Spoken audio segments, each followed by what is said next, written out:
Welcome to today's class. Today we are going to discuss how to answer the questions that come from a passage in HSC exam. पिले आज आमे कम्प्रिहेंशन passage तले थिबा प्रश्नर उत्तर किभଳି दिया जाए सेही विषय रे आलोचना करिबा। वर्तमान एही पैसेजटी को लक्ष्य कर। एही पैसेजटी विगत किछि वर्ष तले दशम परीक्षा रे पढ़िथिला। Read the passage below and answer the questions that follow in about 30 words. प्रथमे आमे एही पैराग्राफ को पढ़िबा। Kanyakumari is a beauty spot surrounded by sea on three sides. The Indian Ocean stretches away to the south. To the east lies the Bay of Bengal, and to the west the Arabian Sea. Pilgrims from many parts of the country come here to bathe at the meeting point of the three seas and to worship in the temple. तेबे यही पैराग्राफटी रे थिबा information गुडी को हमें underline कर देले। The sea around Kanyakumari is generally calm. Many visitors feel that a certain peace and quiet always rests over the place. The hours of sunrise and sunset are the best hours for enjoying the beauty of the place. The sun rises from the Bay of Bengal in the morning and sets in the Arabian Sea in the evening.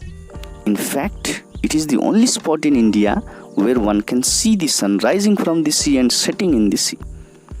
On the day of the full moon, the sun goes down in the Arabian Sea and the moon comes up from the Bay of Bengal at the same time, looking like two balls of fire. तेबे यही paragraph रे थिबा information को आमे underline करिबा। एहा परे आमे प्रश्न गुडी को भल भाव रे पढ़िबा और बुझी नेबा एवं पुणी थरे यही पैराग्राफ को पढ़िबा एवं प्रश्नर डिमांड अनुसार आउरी किछि जदि रहि जाइछि से इनफॉरमेशन गुडी को अंडरलाइन करिबा एवं सेही भितरु आमे प्रश्न गुडी कर उत्तर खोजिबा एवं आमे प्रश्न गुडी कर उत्तर दबा। तेबे प्रथम question, what are the three seas that meet at Kanyakumari? तेबे पैराग्राफ टी रे आमे अंडरलाइन करथिले तो हमर आंसर गुडी को होछि the Indian Ocean, the bay of Bengal and the Arabian Sea.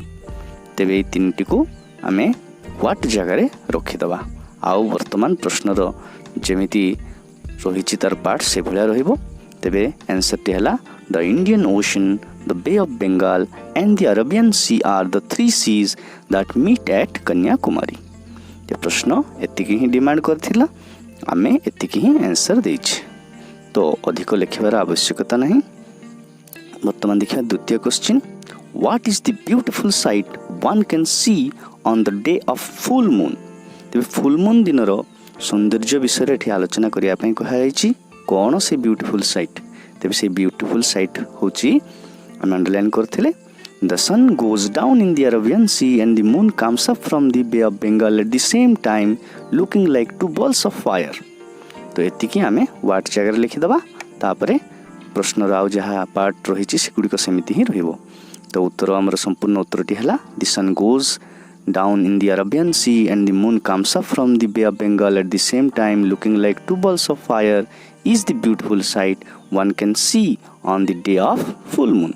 तेबे हमर उत्तरटी संपूर्ण हला। वर्तमान प्रश्नर डिमांड अनुसार संपूर्ण उत्तर हमको दबाको पड़िबो।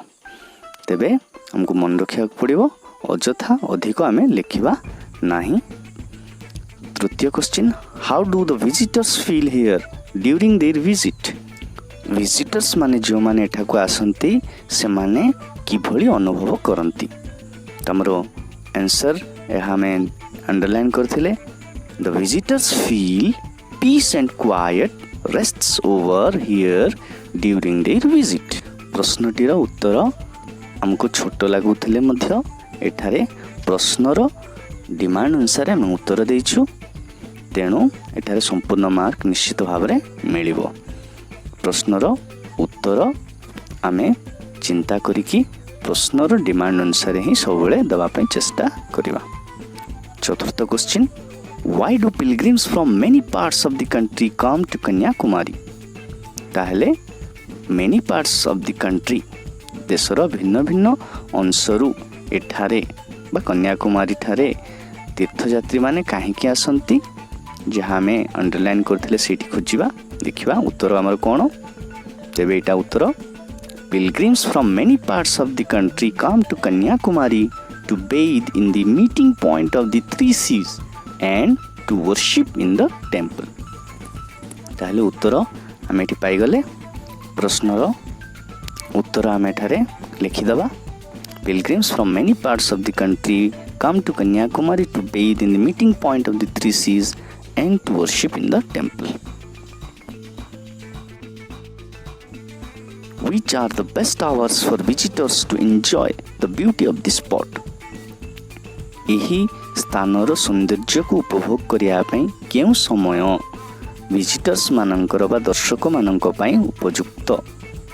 ତେବେ ଉତ୍ତର ହେଉଛି ଦ ସନରାଇଜ୍ एंड सनसेट तेबे आमे व्हिच जगारे ए दुईटी ही बसैदेबा और जहाँ प्रश्न अच्छी से लिखा तेबे उत्तरटी होची the sunrise and sunset are the best hours for visitors to enjoy the beauty of this spot तेबे आमर उत्तरटी कंप्लीट है थैंक यू फॉर वाचिंग